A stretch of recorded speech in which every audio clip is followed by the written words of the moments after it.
AWeber is a powerful tool for email marketing, helping businesses engage with their audience through automated campaigns and newsletters. Here's how to use AWeber for email marketing. Sign up and set up your account. Visit AWeber and sign up for an account. Once logged in, create your profile and customize your account settings. Create an email list. An email list is where you store your contacts. Click Manage List and then create a list to set up your first list. You can create multiple lists based on different segments.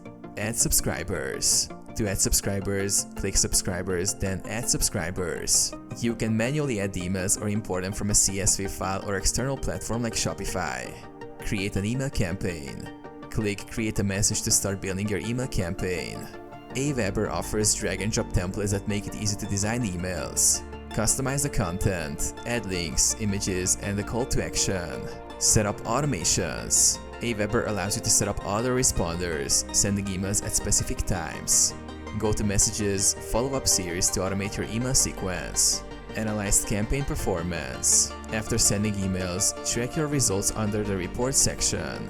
Metrics like open rates, click-through rates, and conversions help refine future campaigns.